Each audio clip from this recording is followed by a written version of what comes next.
àápù ṣẹlẹ̀ àápù ọ̀rọ̀ àwọn èèyàn wa tí wọ́n kó lọ lọ́yọ̀ọ́ ní Ọ̀yọ́ state l'Ógbómọ̀ṣọ́ ó ti gba bòmí yọ o.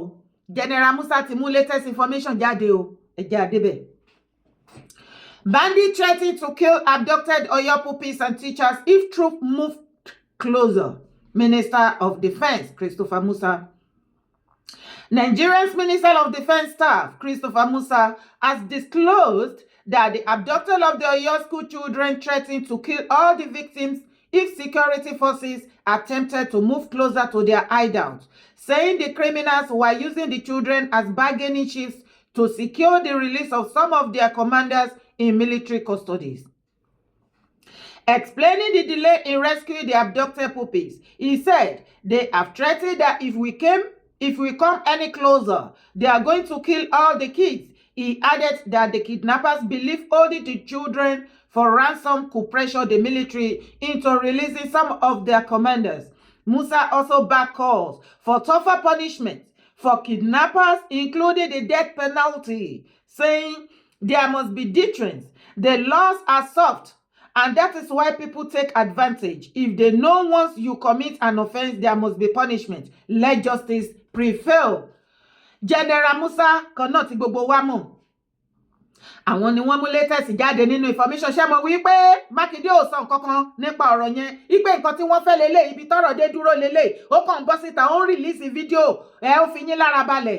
Ṣùgbọ́n General Musa ti jẹ́ kó yé wa wípé they were getting closer sí ibi tí wọ́n kó àwọn ọmọ yẹn sí nínú igbó Old Ọ̀yọ́ Park ńbẹ̀.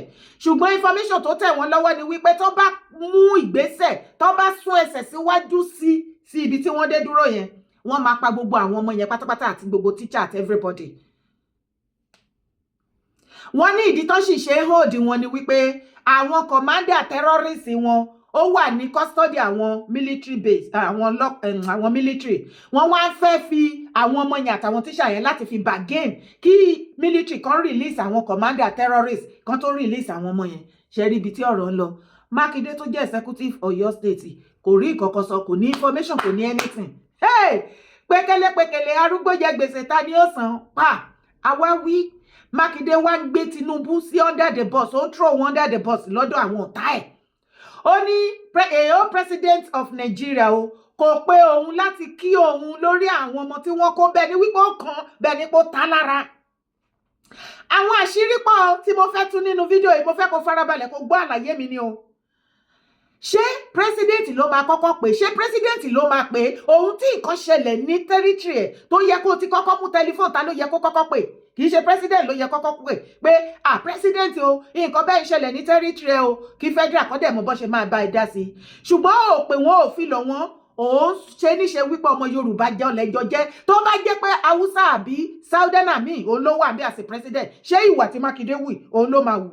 No now. Kí ló dé tó ṣe jẹ́ wípé àwa ara wa Yorùbá la máa ń gbógun tira wa ṣùgbọ́n tó bá ti di àwọn elédè kejì a máa ṣe bí dìdìrìn lábẹ́ wọn. Ṣé ti rí nǹkan tí Mákindé ń ṣe? Ṣùgbọ́n Mákindé kí ọ̀rọ̀ ẹ̀ kó lè mọ̀ pé gbogbo aráàlú follow everything back to back. Bó o ṣe pé bàbá Tinubu tó lọ́jọ́ orí everything ló fi jù ẹ́ lọ. Tinubu ní àṣẹ láti scold ẹ tó bá ṣe bákan. Ṣé tọ́jọ́ orí ni ká pè ní àbí kí ni ká pè? Kí ló fàrí fi orí burúkú gan? Okay. Lẹ́yìn pé president láti sọ fún wọn ṣebí a rí wọn tán rán Nuru Ribadu NSA tí wọ́n rán Gbajabiamila títí wọn àti gbogbo wọn tán lọ sí oríire bẹ̀ ìbàjẹ́ wípé ó pọ́nra ẹ lé ni wọ́n á yà sọ́dọ̀ ẹ wọ́n yà sọ́dọ̀ ẹ ẹ̀yìn ìgbà yẹn dẹ̀ ni wọ́n tún ti sẹ́ndì àwọn Nigeria Army tí wọ́n sẹ́ndì wọn lọ síbẹ̀. Ṣé ìwọ ló ń ṣe? Ẹni kí Mákindé bọ́ síta kó wá fún yín ní latest information nípa àwọn ọmọ yẹn kò ní nǹkan kan. Ṣùgbọ́n gbogbo nǹkan tí mò ń sọ tí ọ̀pọ̀lọpọ̀ yín sọ wípé irọ́ ni mò ń pa ẹ wá wo fídíò kẹ wá wo confirmation òtítọ́ kẹ wá confirm wípé Mákindé àti Ganiju Ige Adams 5 and 6 ni wọ́n jọ ń ṣiṣẹ́ papọ̀ ni wọn ò fẹ́ kí Ìgbòho kó lọ rescue àwọn ọmọ yẹn. Yes, máa bọ̀ wá gbọ́ àṣírí ẹnu ara ẹ̀ ló fi tú. So Ààrẹ Ọ̀nà Kakanfò ní lọ sógun kó gbé kámẹ́rà lọ sógun tí ò tí ì parí ogun. Result nǹkan tí ààrẹ bá mú bọ̀ lógun ni kámẹ́rà gbé jáde. Ààrẹ ò dẹ̀ ní lọ máa fly drones which is the secret part of intelligence report, kó máa ṣú ẹ̀ fún àwọn ọ̀tá. Ààrẹ Ọ̀nà Kakanfò dẹ̀ níwà ní palace kó máa sọ pé a ti crack yìí o, ìlú báyìí lẹ́wà o, ìlú báyìí lẹ́wà, ìlú báyìí lẹ́wà o. Òun náà ń pè ní catastrophe on security strategy. Gbogbo breakthrough tá a ti ní láyé yìí, gbogbo breakthrough tá a ti ní láyé yìí, ní rí wa tá a bá fẹ́ lọ sí operation yẹn, ní record ẹ̀. Ọjọ́ tá a bá ti mú culprit yẹn àbí tá a bá liberate àwọn yẹn, òun la ṣe máa jẹ́ kí ẹ̀rí. Èyí tí ó ṣẹlẹ̀ lẹ́yìn àmú ọ̀dọ̀fin just 3 weeks ago, obìnrin ọgbọ̀n ṣe Yorùbá, àwọn Yíbò kan àti àwọn ará Kútọ́nù, àwọn náà gbìyànjú, àwọn adẹ̀wọ̀ tínúra wọn dẹ̀ record ẹ̀ nígbà tó wọnú rẹ̀, nígbà tó ń liberate fún máa yẹn tán lọ tó record ẹ̀ síta. Èyí àwọn gbogbo kan tá ti ṣe ìlú wa dáwọ́ fẹ́ ṣe operation ká record ẹ̀, because o bá record ẹ̀ tó ti lọ post ẹ̀, àwọn ọ̀tá tó bá yẹ pé ibi tó ń gbé wọn dé, tó bá gbé dé nùgbó, wọ́n bá rí pé ti post ẹ̀ pé ti close mọ́ àwọn, wọ́n ti gbé wọn jìnnà. In the process, you are putting the life of that person in danger. Àwọn tó ti mú yẹn, tó bá rí pé ẹ ti ń gbé kíní ẹ sí mídíà jù ẹ ti close mọ́, wọ́n lè pa wọ́n. Wọ́n lè pa wọ́n. Wọ́n lè fẹ́ kí gbogbo Yorùbá mọ̀, ilẹ̀ Yorùbá mọ̀ pé ọ̀rọ̀ security ilẹ̀ Yorùbá kọ́ má ṣe wọ́n ṣe bà Yorùbá nation struggle jẹ́. Ẹ jẹ́ ká ṣòtítọ́. Wọ́n pariwo, wọ́n pẹ́ nǹkan lẹ̀ pàtó bíjọ́ kejì tí local government ṣáà máa sọ pé wọ́n ti release àwọn yẹn. Ọlọ́pàá ti sọ pé wọ́n release àwọn yẹn. Àwọn tẹ́ ẹ sọ pé wọ́n ti release ní 2 weeks ago. Òun lọ́lọ́pàá ṣẹ̀ wá sọ pé àwọn làwọn release wọn o. Ibodè Sáádú, mo ní kí kò ṣe Sáádú wà tó ìjìnà síbò tó. Ibodè Sáádú làwọn ti lọ dislodge àwọn terrorists yẹn táwọn fi gbà wọ́n jáde. O sínú gbogbo ya fọ́tò, o record bó ṣe ń gbé jáde. A lè máa tọ́ra wa lórí ààbò ilẹ̀ Yorùbá. Nǹkan tẹ́lẹ̀ ò dẹ̀ fi ń tọ́ra mi jẹ ni pé èyí bá lè ṣe díẹ̀díẹ̀ máa ṣe. But tá a bá fẹ́ ṣiṣẹ́ tá a bá fẹ́ kó tọ́ ni pé kí gbogbo àwọn ẹgbẹ́ tó wà lábẹ́ wa ká ṣiṣẹ́ pẹ̀lú ìjọba, ó ní collaboration. Èkejì, tí àwọn gómìnà bá gbà, mo ń call for state police, mo ti ń call for state police nsìn. Ó ti lé ní more than 20 something years, mo ti ń call pé kí ìjọba ṣe state police kan restructure. Ebi state police yẹn ni National Assembly ti ṣe báyìí. Wọ́n ń ṣe bíìlì lọ́wọ́ ní gbogbo 36 states lọ́wọ́ báyìí. Kí president buwọ́ sí. Ní president bá di buwọ́ sí, tí state police bá di wá ní tọ́ra wa jẹ mọ́. Ọpọlọ lẹ́yìn fi ń jagun ìdẹ́gbẹ́ gbogbo pé kárí mi. Àmọ̀tẹ́yìn bá tí ọ́fíìsì bá fẹ́ wọ kó lókè ògùn, àrí kó less than 2 to 3,000 people wọ́ bẹ̀yìn. Olórí ogun bá fẹ́ jagun, mo gbọ́dọ̀ agree pẹ̀lú kábíyèsí Aláàfin, mo gbọ́dọ̀ bá ọba Ọọ̀ni of Ifẹ̀ sọ̀rọ̀, mo gbọ́dọ̀ bá àwọn aláṣẹ sọ̀rọ̀ kí tó wọ́n dà ọmọ ogun ilẹ̀ Yorùbá la pè é. Kí wá lọ kó 2,000 3,000 people wọnú igbó òkè òru.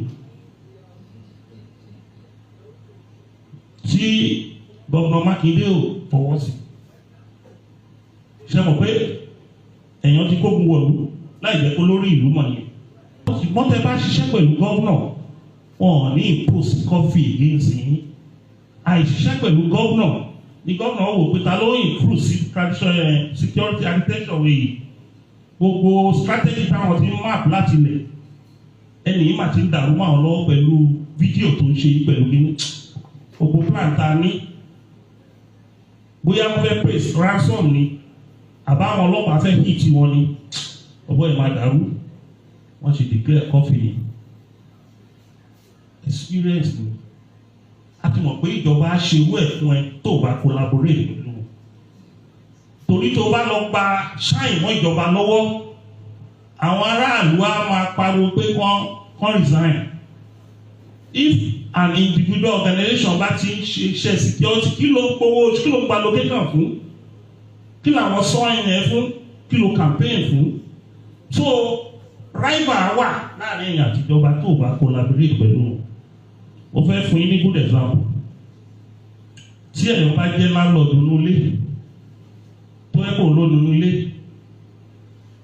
ìwọ ló gba gate man ìwọ ló gba chef ẹnìkan wá ní òun fẹ́ wọnú ilé ẹ̀ òun fẹ́ ṣọ́nú ilé ẹ̀ láì gbàṣẹ lọ́wọ́ ẹ̀ ló má gbà tún possible báwo àwọn ẹlòmíì tó sọ̀rọ̀ ní social media máa ní sórí àwọn ilé ìpèsà oyè Ààrẹ Ọ̀nà Kakanfò máa ń ṣe oyè kékeré tí máa lọ gùn sọ́wọ́ ìjọba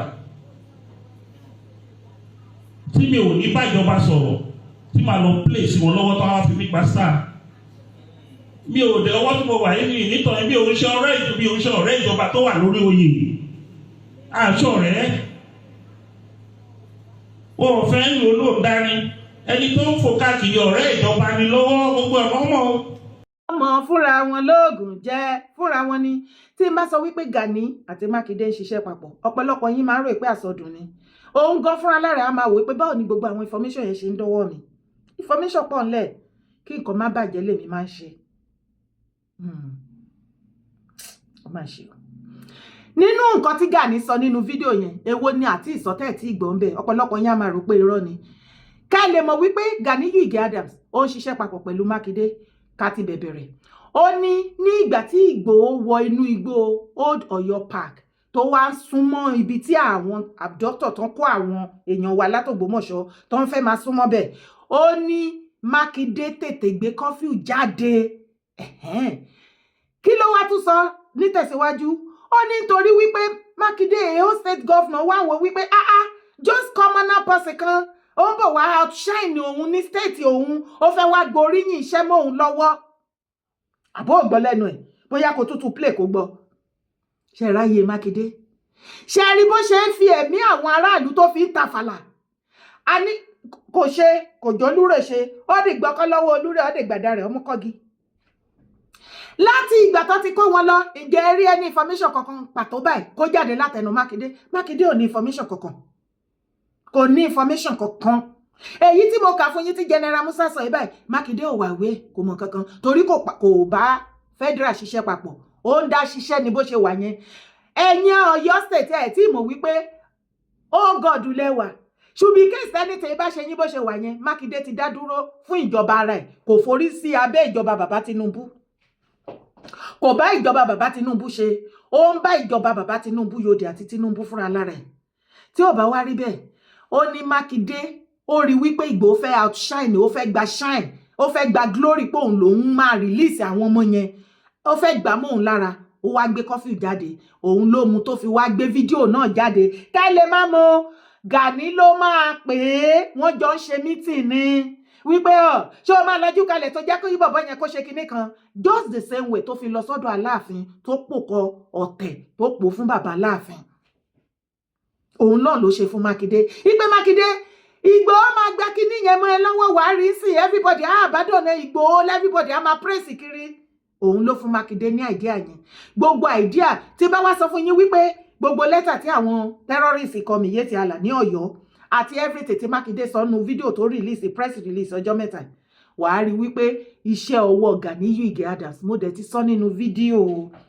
gbogbo ọ̀nà ló fi ń kógun ja Ìgbòho ní ìlú ẹ̀ Gani òun ṣọmọ Ọ̀yọ́ state o Ìgbòho lọmọ Ọ̀yọ́ state o àwọn ọmọ Ọ̀yọ́ wá pé bíríkótó wọn wá bẹ̀rẹ̀ ọ̀tẹ̀ wọ́n wá dúró ti Gani lẹ́yìn against original ọmọ wọn tó ń promote wọn tó ń gbórúkọ wọn ga àbí Gani jẹ́ Ìgbòho Ọ̀yọ́ Aláàfin tó fi jẹ́ Ààrẹ Ọ̀nà Kakanfò ìjọ wo lẹ́tìrí tó ti jáde tó ní àmì generalismus of Yorùbá land tó wá oríyìn kan tó fi gbé fún Aláàfin of Ọ̀yọ́ àbí Ọ̀yọ́ Aláàfin tẹ́ fi jẹ́ náà náà òun fi ń gba iyì ara ẹ̀ kiri ṣùgbọ́n Ìgbòho ó polongo yín torí tí gbogbo èèyàn tí ò mọ ibi tó ń pè ní Ìgbòho tó bá lọ sí orí Google tó bá ń wá ibi tó wà located sí wọ́n á mọ̀ wípé Ọ̀yọ́ state ni ìyẹn lẹ́yìn ọmọ Ọ̀yọ́ wá pé bíríkótó ẹ dúró sẹ́yìn àjèjì láti pa ọmọ bíbí inú yín èrò yín ó lè bànìyàn ẹ jẹ́ a máa continue back to the matter ó wá ní òun ò kì í ṣe Ààrẹ Ọ̀nà Kakanfò tó máa kọ́kọ́ wọgbó tó máa ṣe fídíò drone. Lákọ̀ọ́kọ́ náà Gani ó ti gbọ́rọ̀ ẹ̀ parí o, ẹ̀yin lẹ́ pè ní Sunday ehoro, ṣì Sunday Adéyẹmọ Ìgbòho ni ó ti gbórun lójú ẹ o, a ti fún ẹ ní fòkúfò tí ń fọ̀fọ̀kúfò torí tó bá padà lọ lísì sí gbogbo fídíò tó ṣe confirmation gbogbo ọ̀rọ̀ tí mo ti sọ, most especially fídíò mi tí mo ti sọ nípa ẹ bó ṣe ṣiṣẹ́ pẹ̀lú Gani àti nǹkan tó ṣe ń gbógun ti Ìgbòho, òun ló ṣe confirm yìí. Ẹ jọ̀ọ́ kí ló dé tí Ìgbòho ò gbé drone, kí ló dé tó ń show drone? Ṣebí ìwọ ló dá àwọn boys OPC síta tó ní content creator ni. Ọmọ ọlọ́mọdé fẹ́ proof fún wa wípé òun ṣe content creator àti wípé gan pàápàá ẹ jẹ́ ká lọ situation tó ń ṣẹlẹ̀ ní Iran lẹ́nu ọjọ́ mẹ́ta yìí. US àti Israel wọ́n papọ̀ wọ́n hit Iran, gbogbo wa la rí bí wọ́n ṣe ń send missiles yẹn tó ń lọ àfikún pùpù bí gbogbo àwọn building ní Iran bó ṣe catch fire. Àwọn ti Iran náà nígbà tó send sí Israel bó ṣe ń lọ báyìí wọ́n kámẹ́rà àbí wo rí ni, a jẹ́ pé òkì ń wò nǹkan gidi, òun wà nǹkan gidi nìyẹn o. Ó wà lórí Google bí gbogbo nǹkan tó ń send síra wọn bó ṣe ń lọ láwọn pé ó dé ìṣẹ́bẹ̀ ní gbọ́dọ̀ wá bí ló ń bọ̀. Tí wọ́n bá lo kámẹ́rà báwo ni gbogbo àgbáyé ṣe fẹ́ rí? Báwo ni gbogbo àgbáyé ṣe fẹ́ rí? A jẹ́ wípé àsùnfọ́fọ́ní ti fọ́n ní Gani ti sùn nínú ẹ̀mí, ó ti sùn nínú ara, shadow ẹ̀ ló ń sọ̀rọ̀, ó ti wà outdated, ó ti kó bí ilá, ó ti gbó. Situation tó wà nílẹ̀ ajá àwòyí ló mehoro òwòyí lé, ẹjẹ́ apá padà sínú Nàìjíríà wa gangan bí.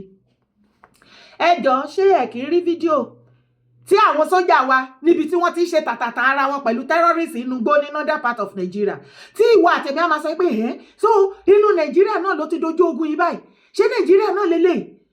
Tí wọ́n bá rìkọ́ọ̀dù ẹ̀ tó ń bá gbé jáde, báwo ni ìwọ àtẹ̀mí ṣe fẹ́ rí? Ó tún ní òun táwọn àtàwọn ọmọ òun bá fẹ́ lọ ṣiṣẹ́, àwọn ò kì í kọ́kọ́ ṣe fídíò wípé ẹ̀yin enemy ìjọba ìyá máa ń bọ̀ wá bá yín, ìkíní kan máa ṣe kíní kan. Jẹ́ kí Ìgbòho ṣe bó ṣe tiẹ̀, kò jẹ́ dandan kó ṣe bí ìwọ ṣe mọ̀ ọ́ ṣe. Ìwọ tó dẹ̀ ló mọ̀ ọ́ ṣe, gbogbo ọmọ kó o tó ajíire òríjìnà ọmọ ọkọ Yorùbá wọ́n ní kó bọ́ síta kó wá ṣe bó ṣe mọ̀ ọ́ ṣe, ṣùgbọ́n ilẹ̀kùn mú ẹ lọ́wọ́ hàn bí ẹ dáa bẹ́ẹ̀. Èmi dára mo double challenge ẹ tó o bá tó. Gani Ìgè Adams, èmi yèyé dára kò wé Akéde Oòduà 1. Mo challenge ẹ Gani, ó yá kó àwọn ọmọ ogun ẹ wọnú igbó lọ láì gbàṣẹ lọ́wọ́ gọ́vnà. Wọnú igbó lọ, ìwọ̀nba tí Ìgbòho ṣe yẹn ó yá try kó lọ ṣe títí ẹ wò. Mo double challenge ẹ, wọ́n gbọ́. Ọkùnrin tó ń sun rárá fọkùnrin ẹgbẹ́ akọ iṣẹ́ ló ṣe. Tí Ìgbòho ò bá ṣe àwọn ìwọ̀nba fídíò yẹn, ṣe bí ìwà àtàwọn boys ẹ ti sọ fún pé content creator ni irọ́ ló ń pa, ó dẹ̀ tún wá fi hàn kẹ́ lè mọ̀ pé òun ṣe content creator. Ó tún ti sọ di ọ̀ràn mọ́ra ẹ lọ́wọ́. Káàsà ìlara yìí pọ̀ o, kò wá tiẹ̀ jẹ́ kó mọ nǹkan tó yẹ láti sọ àtèyí tí ò yẹ láti sọ mọ́. Ó tún ọ̀rọ̀ ẹnu ẹ wá wò sí ju àwọn boys ẹ tó dà sí ìgboro. Ṣé orílẹ̀ tó sọnù fídíò yìí? Aṣọ iyì ara ẹ àfìgbà tó mú tó bọ́. Mo dẹ̀ rí tó bọ́ aṣọ white ọrùn ara ẹ, mo wá rí red lọ́rùn ẹ. Aṣọ red ló ń wọ̀ kiri kí n jẹ́wọ́ fún ẹ. Nǹkan tí gbogbo àgbáyé rí lára ẹ nìyẹn. Ìwọ nìkan lórí rẹ pé òun wọ white, red òun nìkan ni wọ́n rí lára ẹ. Nínú ẹ̀mí.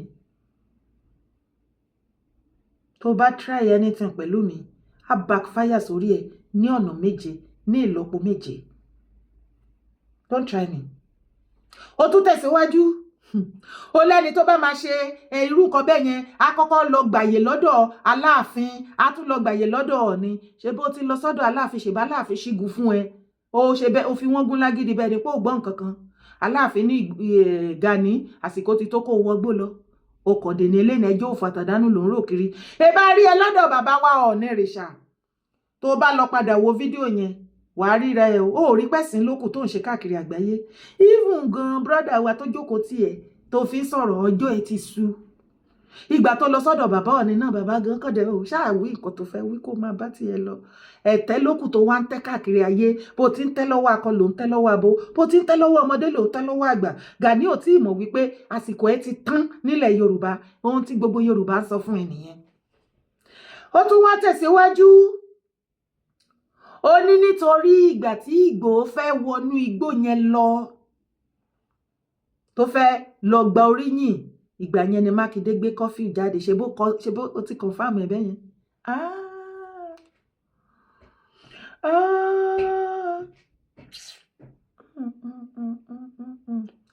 Ìgbà tó bá wá paríparí ẹ̀ oníṣi Sunday Ìgbòho ọ̀rẹ́ àwọn ètò ìṣèjọba lọ́wọ́lọ́wọ́ ni wọ́n ṣe bí wọn náà ti enjoy the same privilege sẹ́yìn ẹ bá wa pé Ganiyu Ige Adams sórí henceforth lórí ọ̀rọ̀ Ìgbòho o máa gbogbo everything tó gùdù nínú ayé bó bá ṣe ń gbógun tì ló máa minus mi ì dẹ̀ ṣépè fún ẹ o nǹkan tí mo rí fún ẹ nínú ẹ̀mí ni o àwọn tó bá love ẹ kó sọ fẹ́ kó gbẹnu dúró the more tó bá lè kó ẹnu ẹ ní ìjánu lórí ọ̀rọ̀ Ìgbòho kò sí mi jẹ́ kó má gbógun tì í òun ló yìí fi lè lórí nílẹ̀ Yorùbá torí mo ti sọ kíní fún ẹ mo ló máa le débi wípé kó tó bá máa fi lajú bẹ́ẹ̀ tó rò pé o sì lérò lẹ́yìn ìwọ nìkan ló ń dúró kó má wà frustrated kó má di wípé wàá lọ gbé nǹkan jẹ ó dẹ̀ ń ṣán oko yẹn sí àwọn tó bá súnmọ́ ẹ tó bá mọ̀ nǹkan tó máa hẹ́ǹdì ọ̀rọ̀ ẹ ni mò ń sọ fún ẹ yìí o Ìgbòho ṣe é pa ayé àti ọ̀run dúró tì ní ó lè máa ṣe fún àwọn kan kó ti ṣe fáwọn kan lórí Ìgbòho kò lè ṣeé ṣe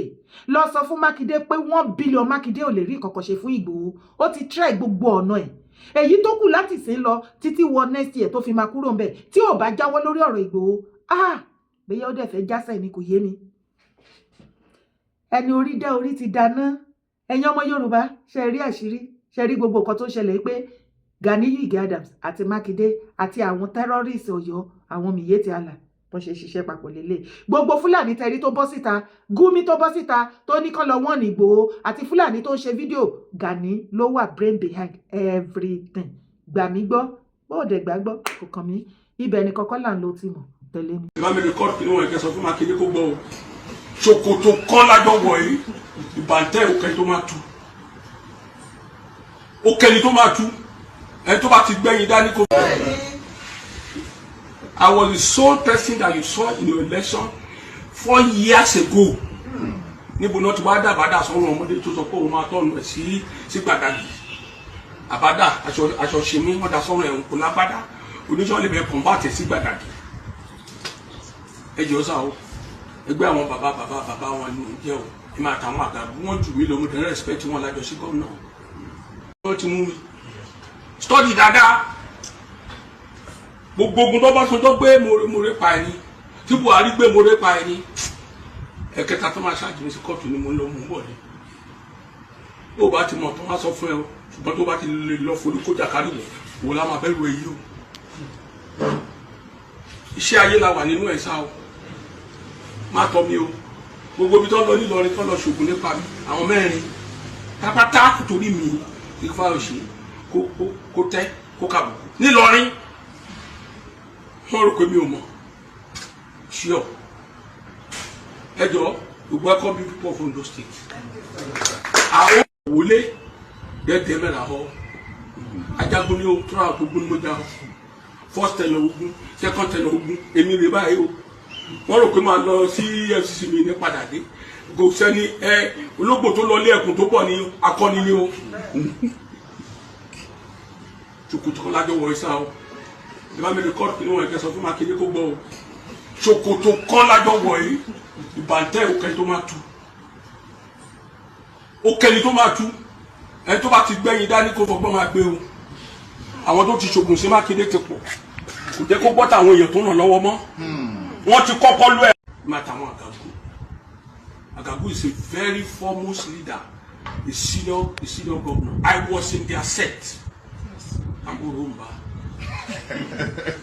ní ìṣẹ́gbẹ́ wọn sá o tó bá ní ká nítumọ̀ mi lè gbàgbọ́ ti gómìnà mọ́ bọ́ mo lè tàpá o lè sọ̀rọ̀ tó yẹ kó máa bàyẹ̀ lórúkọ jẹ́ tó ní rí nǹkan kan fi tó ní rògbò fi ṣe kó má lè wá mọ́tò ẹ̀ lọ́bẹ̀ sá o I have an audience in this country tó o bá ti kọjá yìí abẹ́rẹ́ ti sọ̀sọ̀kùsọ nípa ẹ̀ abẹ́rẹ́ ti sọ̀tàn tí ò yẹ kó gbọ́dọ̀ yọ state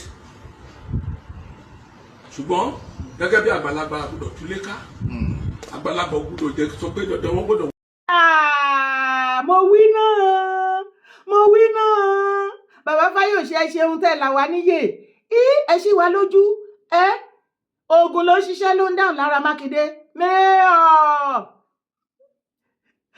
Fáyọ̀ṣe bàbá òṣòkò mọ́lẹ̀ kí ló dé tí Mr. Ayọ̀ Fáyọ̀ṣe tó wá tẹpí mọ́lẹ̀ lórí ọ̀rọ̀ Mákindé ó lóun máa bá ẹ dé láàsà jíǹde tóun ò bá bá ẹ kanlẹ̀ òun ò ní fi ẹ́ lẹ̀ tó já sí pé lẹ́yìn ìgbà tí tẹ́nà ẹ bá tún ní next EMA ogun ṣẹ̀ṣẹ̀ wá fẹ́ bẹ̀rẹ̀ pẹ̀lú ẹ I am very very sure 1000% sure wípé EFCC lẹ́tà ẹ̀ ń dúró already wọ́n ti draft lẹ́tà ẹ̀ already wọ́n ti draft lẹ́tà ẹ̀ already ayé ó dojú ẹ̀ Mákindé so ogun ló ń dún lára ìgbà tó tẹ̀ tí ń dé àkàrà Mákindé tí Mákindé fúnra lára ẹ̀ tó finú fídọ̀ tó lọ ń jà àkàrà òkú ara ẹ̀ ìgbà ẹni mo ti mọ̀ pé wàhálà ti ṣẹlẹ̀ wàhálà ò ti wá ṣẹlẹ̀ báyìí abẹ́yìn ò gbọ́ gbogbo àṣírí tí Mákindé ń tú ni so àwọn Christian mẹ́ta lọ́kan ló ń ṣiṣẹ́ lára ẹ̀ báyìí àwọn aláàfáà ní Ọ̀yọ́ state ẹ̀yin ará Ọ̀yọ́ ìwàhálà yín pọ̀ gan ni o wọ́n láwọn àwọn aláàfáà wọ́n ti fi tírà gba ẹni fún àwọn ológun ẹ̀yin tọ̀yọ́ eriwo yàyàgbó ẹ ti sàsí o wọ́n tún wá paríparí ẹ̀ wọ́n ní wọ́n ti fi aleluya yí orí àti iyì fún Mákindé nítorí ẹ̀ ní gbogbo ọ̀rọ̀ òṣèyẹ mọ́ ti dojúrú bí ẹsẹ̀ tẹ́lọ̀ mẹ́hàn tí ó bá wá rí bẹ́ẹ̀ tí wọ́n bá máa fi aleluya kan ti fi yí fún Mákindé kí Mákindé má mọ̀ nǹkan tó ń ṣe mọ́ kí Gani máa sọ wípé Mákindé mọ̀ọ́mọ̀ kò fẹ́ kí anybody kó gba oríyìn pé wọ́n rìlíìsì àwọn tí wọ́n kó látògbómọ̀ṣọ́ ọmọ ọdún méjì ọmọ kọ́kọ́ tí wúmà yẹn pọ̀ sẹ́yìn wá bẹ́ẹ̀ o wọ́n ti gé orí Mr. Oyedokun o so nítorí wípé o ò fẹ́ kí anybody wá gboríyìn òun ló ṣe pé bàbá Tinubu sí nítorí o ò fẹ́ kí anybody wá gboríyìn Chief Sunday Adéyẹmọ Ìgbòho tó rédì láti fàyàrọ àtàwọn bọ́ìsẹ̀ o ò fẹ́ kán lọ gbà wọ́n sílẹ̀ torí o ò fẹ́ kán gboríyìn mọ́ ẹ lọ́wọ́ ókè ìwọ tó wá fẹ́ gboríyìn ó yá ibo lọ̀rọ̀ dé dúró Mákindé bọ́ síta wá fún wa ní latest information ẹ̀yin ọmọ Ọ̀yọ́ state ṣé ti rí ẹ ti wà ní oh God for big bad thing bẹ́ẹ̀ ṣe wà yẹn ẹ̀ tí mọ̀ wípé inú ewu ni gbogbo yín wà tó jẹ́ sí wípé tí àwọn terrorists bá ṣíjú sí Ọ̀yọ́ state lẹ́ni kọ́ wá máa kó yín lógúnlógún lọ́gbọ̀lọ́gbọ̀ kọ́ máa attack yín back to back Mákindé ò ní gbà kí anybody kan wá support yín òun fúnra lára ẹ̀ ó fẹ́ gboríyìn kò dẹ̀ ní kankan tó fẹ́ ṣe ṣẹ̀ráyé tó jẹ́ sí wípé àwọn tí wọ́n lọ kó l'Ógbómọ̀ṣọ́ tó sì wà ní ọ́ndẹ̀ àwọn pípù yẹn Mákindé ló ń jẹ́ kó sì máa wà ń bẹ̀ títí dìsín torí kò fẹ́ kẹ́nibọ̀dì rescue wọn òun ló fẹ́ rescue wọn òun ló fẹ́ gboríyìn ìtìsẹ̀bọ̀ oríyìn wọ́n ti gé orí Mr. Oyedokun kò dẹ̀ ro tàwọn ọmọ òkókó tó wà ń bẹ̀ tó bá jẹ́ pé ọmọ Mákindé wà ń bẹ̀ nǹkan ẹ wo situation tó ṣẹlẹ̀ ní Ọ̀jọ́ ọmọ Yorùbá 5 òun ni wọ́n náà tẹpa àwa wí tán àwọn ọmọ Ọ̀yọ́ wọ́n bínú tán wọ́n fárígá ẹ̀yin kan tún wá dìde lọ́yọ̀ọ́ ẹ̀ ń kàmú wọn dáhùn mí ní kẹ́ má kàmú wọn dáhùn bọ̀ ọmọ rò wípé àsìkò ti tó ọmọ Yorùbá ẹ jí ẹ má sùn mọ́ kí lè tiẹ̀ lórí burúkú gan mo ti sọ nínú fídíò mi kò sí ọjọ́ tí mo rí tí ìran ọmọ kóòtù àjíire Yorùbá tó ń gbé ní north tí wọ́n kọ́ sí any kiosk ńbẹ̀ kò sí ọjọ́ tí original ọmọ kan kóòtù àjíire Yorùbá tó ń gbé ní south east àbí south tí wọ́n kọ̀ sí wàhálà kankan débi tá à ń gbariwo wọn pé àwọn ọmọ Yorùbá community náà dá wàhálà lẹ̀ kí ló dé tí northerner àti ọmọ Yíbò àti south everybody gbogbo ẹ̀yà tó máa fìyà jẹ wá lórí ilẹ̀ wa tí ẹ̀yin àgbàgbà máa di wá lọ́wọ́ mú gbàgbọ́dọ̀ ṣe kankan enough is enough ẹ̀yin àgbàgbà yẹ lọ ṣọ́ ara yín o níbi tí ọ̀rọ̀ dé dúró nísìnyí tí àgbà tí ò bá kẹhùn sọ̀rọ̀ lásìkò yìí ó máa kẹtàn sáré lọ́wọ́ wa ká tó kọjú sí àwọn tó kù tó wá fọwọ́ gbá wa lórí mọ́lẹ̀ nílẹ̀ Yorùbá àsìkò ìjìyà ẹ̀yin àgbàgbà ti súnmọ́ ẹni àgbàgbà tẹ́ bá rí tí àwọn other tribe tí wọ́n ṣe bí olórí burúkú fáwọn Yorùbá tí àgbàgbà yẹn bọ́ síta tó sọ wípé tẹ wá dì wá lọ́wọ́ mú tí èèyàn ọmọ Yorùbá ò bá lè mú àgbàlagbà yẹn kẹ́ fi paroko ránṣẹ́ sáwọn tó kù ajẹ́pọ̀kù sọ́wọ́ yín ẹ̀yin àgbà ìkà ẹ wà ń bẹ àwọn àjèjì other tribe wọ́n máa balẹ̀ Yorùbá jẹ́ wọ́n máa pa àwọn ọmọ Yorùbá lórí ilẹ̀ bàbá wa ṣùgbọ́n àwa ọmọ agbósí yín lẹ́nu àbàyín lójú jẹ́ gbogbo every other area tá à ń gbé kò sí ọjọ́ kan tó ń gbé ìròyìn ìbàjẹ́ kan wá wípé àwọn ọmọ yín tó jẹ́ Yorùbá community lọ́dọ̀ wọ́n ní wọ́n lára abẹ́gbọ́n ni no wọ́n wá máa wá sí ilẹ̀ wa wọ́n máa ṣoríṣiríṣi fún wa bẹ́ẹ̀ ẹ máa dì wá lọ́wọ́ mú kí ni gbogbo orí burúkú gan ibẹ̀ ní kọ́kọ́ láàlọ́ dára èyí tí mo fẹ́ gbé wọlé yìí ó lẹ́tìkẹ́ ní o wáwò. àbòkí ti dógùn gbé o orílẹ̀-èdè tá a wà ìkọ́nà sábà bàṣírí wa kó mọ̀ ṣàlékún oore fún wa ká mọ̀ rówó ra dátà tí ẹ̀ bá ti ní dátà kò sí róònù mọ́ ọlọ́mọdé alápá tẹ́ńṣọ̀n jẹ́jẹ́ lológun gbogbo ẹ̀sẹ̀ kùlé tí ń tapó lé lórí àbòkí oníbólà àbòkí oní iron condemn ó ti bọ̀ bẹ́ẹ̀ ó gbógun ológun ẹ̀yẹ́ wo Ogo ti fogun. àbòkí kí ló di wetin you thief oògùn àbòkí wetin you thief oògùn wetin you thief oògùn. Aboki ni iron condemn go ti fogun.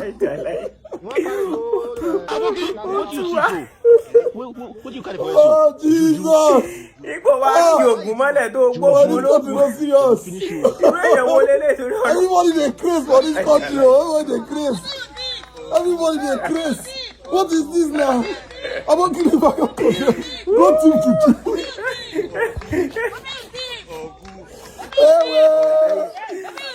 Ó ti wá o. Ó ti wá o. Àbòkí kí ló jí.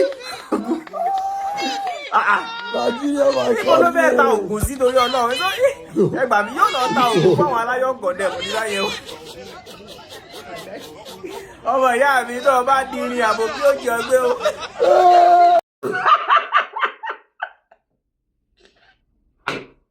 ọ̀rọ̀ nàìjíríà ti wá fẹ́ tojú sú mi ibi tá a bá dé àwọn scavenger àwọn rotten iron à ń ṣagolo à ń ṣabọ́ ayọ́ à ń ṣa gbogbo rotten iron ẹ tún lọ gbé òòṣà wàhálà dé ẹjọ́ èèyàn tó lòòṣà ẹ fún lóúnjẹ ni báwo náà ṣe rí gbé kò dùn kò dá lérú nǹkan ti ṣe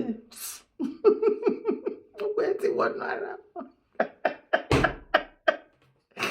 ẹjọ́ tá a bá sọ fún yín ẹ ní gbọ́ ìjọba nàìjíríà gbogbo ẹ̀yin àgbàgbà ilẹ̀ yorùbá ṣẹ̀ráyé gbogbo ọmọ kóòtù àjíire ṣe ríbi tá a bára wa wọ́n ń ṣàbọ̀ ayọ́ tó ń jò wọ́n ń kó gbogbo irin wọ́n ṣa irin ṣa gbogbo orí burúkú kiri ilẹ̀ ẹjọ́ kí ló tún kàn ẹjọ́ ṣé òòṣà yẹn ó jọ iron ni ṣé ó jọ abọ́ ayọ́ tó ń jò ni ṣé ó jọ iron tó ti bàjẹ́ tó ti rọ́tì ni báwo ló yẹ gbé ṣé ó ti mọ nǹkan tí wọ́n ń ta sí lórí tó máa fi easy fún láti gbé kí ló tí ò gan mọ́ bẹ́ẹ̀ ó dẹ̀ gbé successfully ìbò dára wọ́n mú kò tí ì gbé jìnnà ẹ wo ẹ dúrọ́pù kọ́mẹ́ǹtì yín sábẹ́ comment section ẹ wo ọ̀rọ̀ nàìjíríà gan fẹ́ máa tójú súyọ̀ bẹ́ẹ̀ yóò tẹ̀tí wá fẹ́ súyọ̀ orúkọ tèmi ò yí padà Yèyé Dára Kowé kókókó ni mò ń jẹ́ ṣé o ti bá mi subscribe tó o bá ti subscribe kí ló gain kí ni gain yẹn ó yá bá mi subscribe bá mi sọ fáwọn ọmọ mi colleagues ẹ̀ ń bí iṣẹ́ everybody ẹ bá mi subscribe support my brand gbogbo yín tẹ́ ń bá mi support tẹ́ ń bá mi share tẹ́ ń bá mi comment tẹ́ ń bá mi like God bless you ẹ ní dálé ayé ṣe mo appreciate yín o greatest kóòtù àjíire land great o greatest Yorùbá race great o.